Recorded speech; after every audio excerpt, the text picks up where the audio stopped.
Hold a uranium fuel pellet in your hand. It is the size of a fingertip. It weighs about 10 grams. It looks like a small gray ceramic tablet. Unremarkable, the kind of thing you might not notice if you dropped it.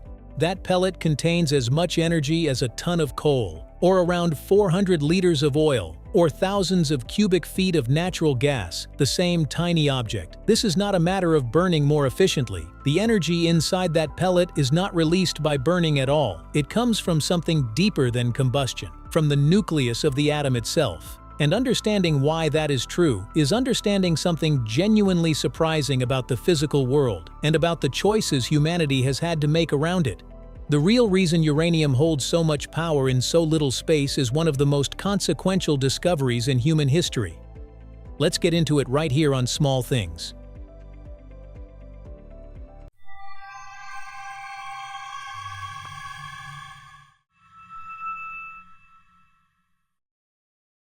A metal unlike any other. At its core, uranium is a metal, silvery gray, extraordinarily dense, and found naturally in the Earth's crust in small amounts scattered through rock and soil across the planet. What makes it unusual is not how it looks or feels when you hold it. It is what is happening inside its atoms at every moment. Uranium atoms are unstable. They are always trying to shed energy, releasing radiation as they slowly break down over billions of years. In small quantities, natural uranium is only weakly radioactive.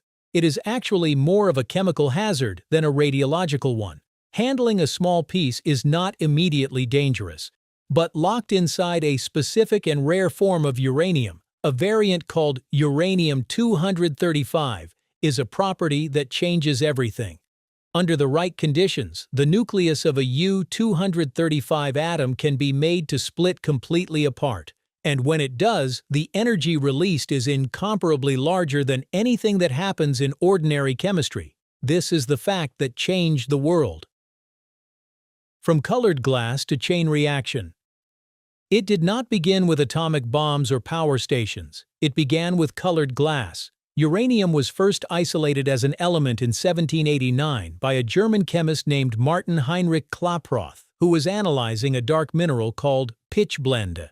He extracted something new and named it after Uranus, the planet discovered just a few years earlier. For the next century, uranium was considered mildly interesting, but not particularly important. Compounds of uranium produced a striking yellow-green fluorescence, and they were used to give decorative glass and ceramics a distinctive glow. Uranium glass was common in Victorian households. Nobody worried about it. It sat in cabinets and on dining tables across Europe and North America. The first sign that uranium was something more came in 1896, when a French physicist named Henri Becquerel noticed that uranium salts could fog a photographic plate even in complete darkness without any light source at all. Something was coming out of the uranium on its own, invisibly, continuously. Becquerel had accidentally discovered radioactivity. Marie and Pierre Curie pursued the discovery with extraordinary commitment, isolating the principle further, naming the phenomenon, and demonstrating that radioactivity was coming from inside the atom itself, not from any chemical reaction on its surface. This was a fundamental shift in how scientists understood matter. The next leap came in the late 1930s, when German physicists Otto Hahn and Fritz Strassmann, building on the theoretical work of Lisa Meitner, discovered that bombarding uranium with neutrons could cause the nucleus to split in two, a process called nuclear fission. The energy released by this splitting was measured and found to be extraordinary. Scientists across the world immediately understood what this meant. The quiet yellow-green glass die of the Victorian drawing room contained something that could, in theory, power cities or destroy them. Within a decade, both had happened. The same element that once colored wine glasses sat at the center of the most significant energy technology and the most destructive weapon humanity had ever produced. Why the nucleus changes everything. So why does splitting a uranium atom release so much more energy than burning a lump of coal? The difference is where the energy comes from. When coal burns, atoms rearrange themselves. Carbon atoms in the coal bond with oxygen atoms in the air, releasing energy stored in their chemical bonds. This is chemistry, electrons shifting position around atoms. It is real energy, and it has powered human civilization for centuries. But the energy stored in chemical bonds is, in the scale of physics, relatively modest. When a uranium-235 nucleus splits, something completely different happens. The nucleus itself breaks apart. The energy released does not come from electrons rearranging on the outside of atoms. It comes from the forces that hold the nucleus together, forces that are millions of times stronger than the forces that bind chemical bonds. One uranium-235 nucleus splits into two smaller nuclei and releases 2 or 3 neutrons. Each of those neutrons can strike another uranium nucleus and cause it to split, releasing more neutrons, which split more nuclei. A chain reaction. Uncontrolled, this happens in a fraction of a second and releases energy on a catastrophic scale. Controlled carefully in a nuclear reactor, the same chain reaction is slowed and sustained, generating steady heat that produces steam, drives turbines, and generates electricity continuously. The scale difference between these two energy sources is almost impossible to hold in the mind at once. A single gram of uranium-235 fully fissioned releases roughly the same energy as burning 3 tons of coal. That fingertip-sized pellet is not chemically rich, it is nuclearly rich, and the nucleus is a different universe of energy from anything surface chemistry can reach. The fear is not the whole story. The most common assumption about uranium is that it is dangerous primarily because it is radioactive, that simply being near it poses an immediate and serious threat. That picture is incomplete. Natural uranium, in small quantities, is only weakly radioactive, far less so than many materials people encounter without concern. The immediate dangers from a small piece of natural uranium are more chemical than radiological. The more serious risks come from specific circumstances: inhaling uranium dust, which can damage kidneys, prolonged exposure to the decay products of uranium in enclosed spaces, or the highly engineered conditions of weapons and uncontained reactor accidents. The other common assumption is that nuclear power is simply too dangerous to justify. The reality is more layered. Nuclear power plants produce no carbon emissions during operation.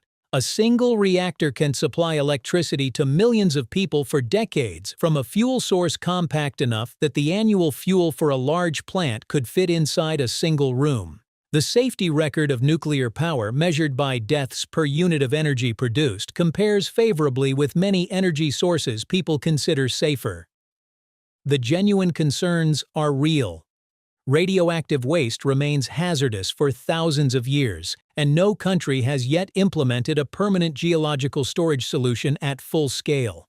Reactor accidents, while rare, can contaminate large areas for generations. These are not small problems, but they are specific, manageable engineering challenges, not reasons to dismiss the energy source entirely. The danger is not inherent to uranium. It is a function of how carefully humans manage what they have built around it.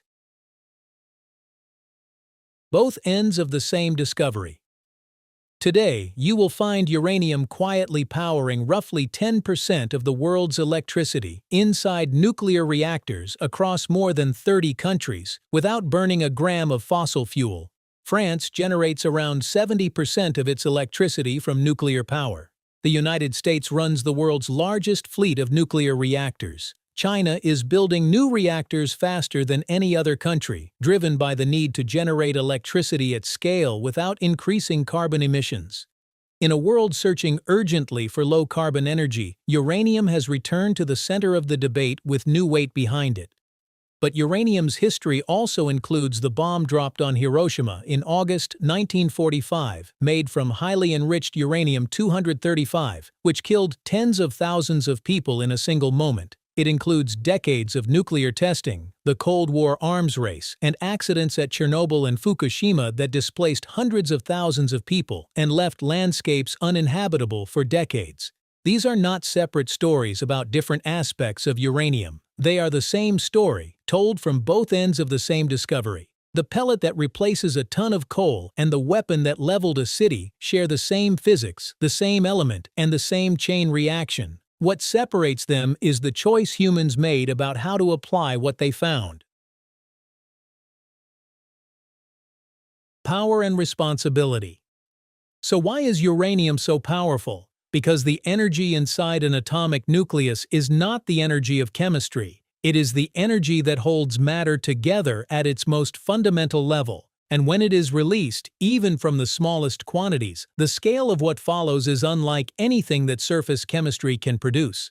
A fingertip-sized pellet, a ton of coal, the same energy. That is not just a striking comparison. It is the reason uranium has defined so much of the past century and will continue to shape the one ahead. Uranium is not just a powerful element, it is a test of human responsibility.